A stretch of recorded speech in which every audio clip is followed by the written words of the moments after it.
अस्सलामु अलैकुम वरहमतुल्लाहि वबरकातुहू। अशहदु अल्ला इलाहा इल्लल्लाहु वहदहु ला शरीका लह व अशहदु अन्ना मुहम्मदन अब्दुहु व रसूलुहु। हिंदू मुस्लिम यूनाइटर यूट्यूब चैनल पर आपका स्वागत है। आज हम आपके सामने हिंदुस्तान का मशहूर मंत्र जो गायत्री मंत्र है उसको लेकर उपस्थित हुए हैं, जो यजुर्वेद अध्याय 36 मंत्र 3वां है। आइए इस मंत्र का उच्चारण और भाषण देखते हैं।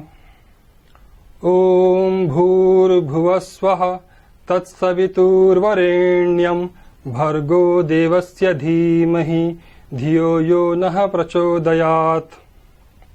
यजुर्वेद अध्याय 36 मंत्र 3। भाषार्थ देखें।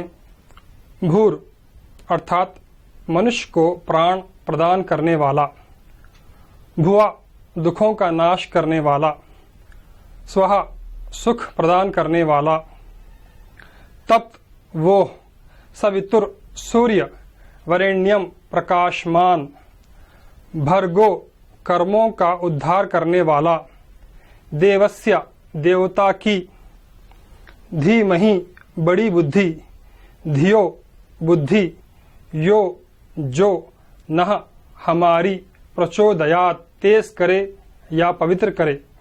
आइए अब इस मंत्र का अनुवाद देखते हैं। अनुवाद। वो प्रकाशमान सूर्य जो कर्मों का उद्धार करने वाले देवता की बड़ी बुद्धि हमारी बुद्धि तेज करें और पवित्र करें। इस मंत्र को गायत्री मंत्र कहते हैं और इसका दूसरा नाम सावित्री देवी है, जो वेदों की माँ कहलाती है। और ये गायत्री मंत्र वेदों में और दूसरी जगह भी आया है और उपनिषदों में, शास्त्रों में गाया गया है, क्योंकि ये एक पवित्र गाना है। और कोई भी हिंदू जब तक गायत्री मंत्र को न स्वीकार करे वो हिंदू हो ही नहीं सकता। जिस प्रकार एक ईसाई बगैर बपतिस्मा के ईसाई नहीं हो सकता और एक मुसलमान बगैर कलमे तैयबा के मुसलमान नहीं हो सकता, इस प्रकार गायत्री मंत्र हिंदुओं के पास अनिवार्य है या ज़रूरी है। गायत्री मंत्र को सूर्य उदय और सूर्यास्त के समय पूजा के वक्त पढ़ा जाता है और मनुस्मृति अध्याय 2 श्लोक 79 अर्थात 79 में ये बात बताई गई है।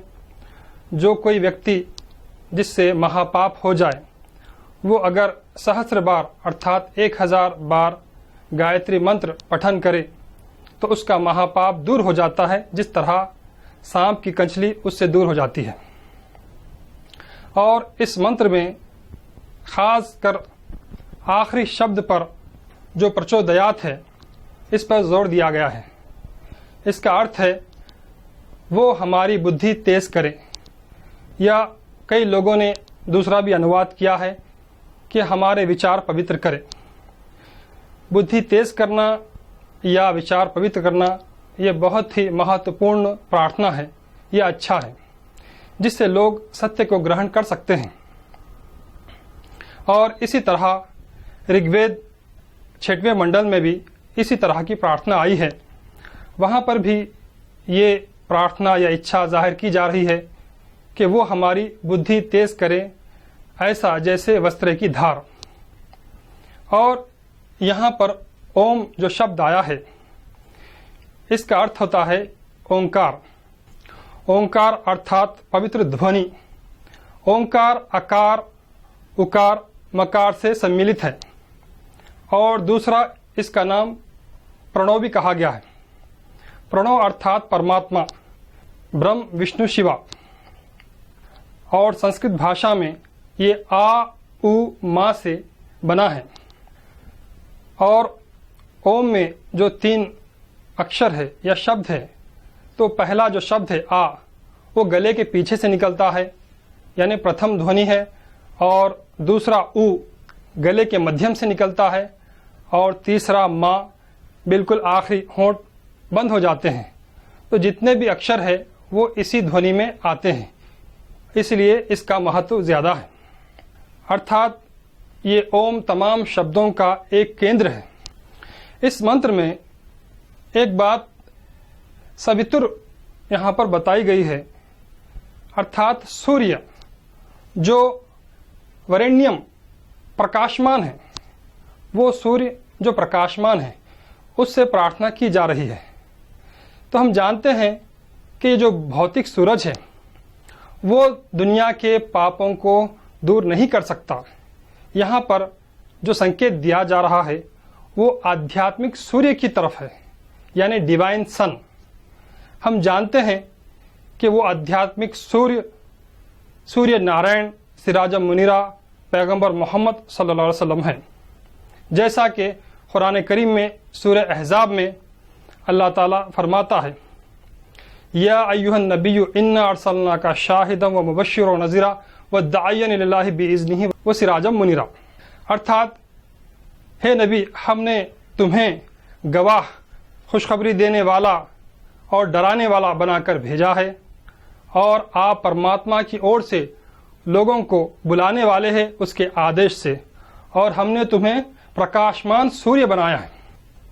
तो हम देखते हैं कि भौतिक सूर्य वो दुनिया से पापों को नष्ट या समाप्त नहीं कर सकता, परंतु जब आध्यात्मिक सूर्य आ जाता है वो पापों को समाप्त करके, दुष्टों का नाश करके वहाँ पर धर्मराज स्थापन करता है।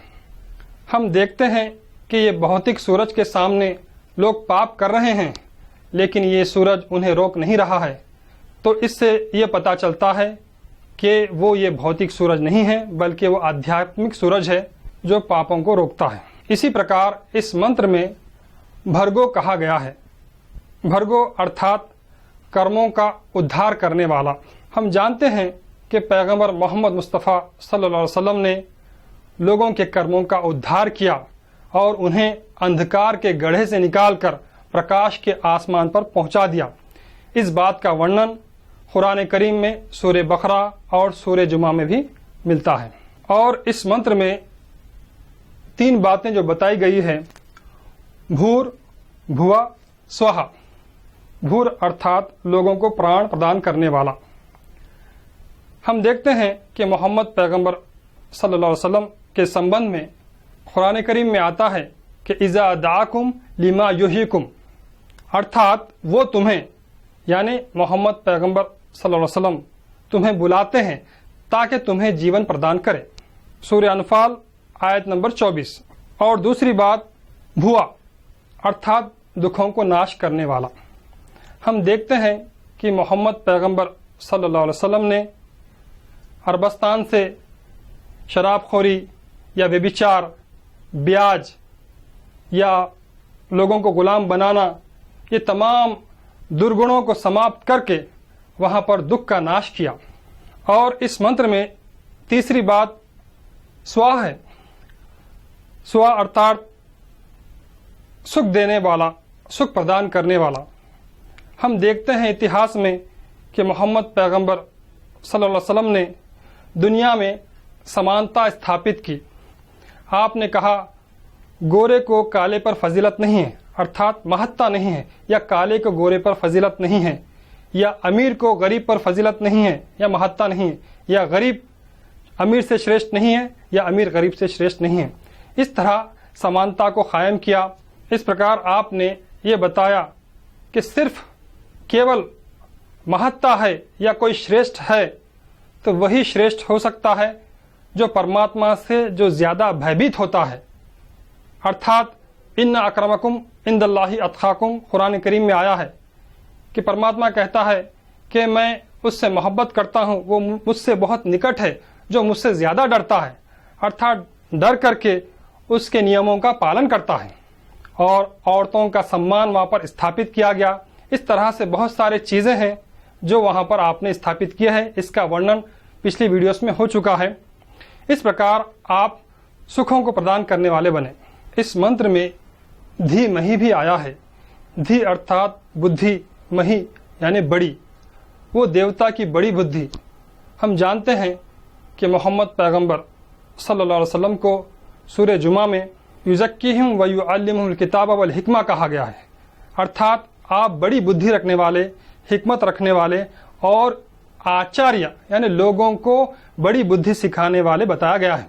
इस प्रकार इस गायत्री मंत्र में जो वेदों की मां कहलाती है, सूर्य नारायण की प्रशंसा और भविष्यवाणी दी गई है, जो तमाम धर्मों को एक करने वाले रहेंगे और अपने प्रकाश से दुनिया को प्रकाशमान करने वाले होंगे, और वो सूर्य नारायण मोहम्मद मुस्तफ़ा सल्लल्लाहु अलैहि वसल्लम ही हैं। आपके प्रकाश ने दुनिया का अंधकार ख़त्म कर दिया और आप आगे भी करते रहेंगे। अंत में मैं परमात्मा परमेश्वर अल्लाह से प्रार्थना करता हूँ कि वो हमें सच्चाई को ग्रहण करने की क्षमता दे। तथास्तु। वीडियो देखने के लिए धन्यवाद। व आखिर दावाना अनिल हम्दुलिल्लाहि रब्बिल आलमीन।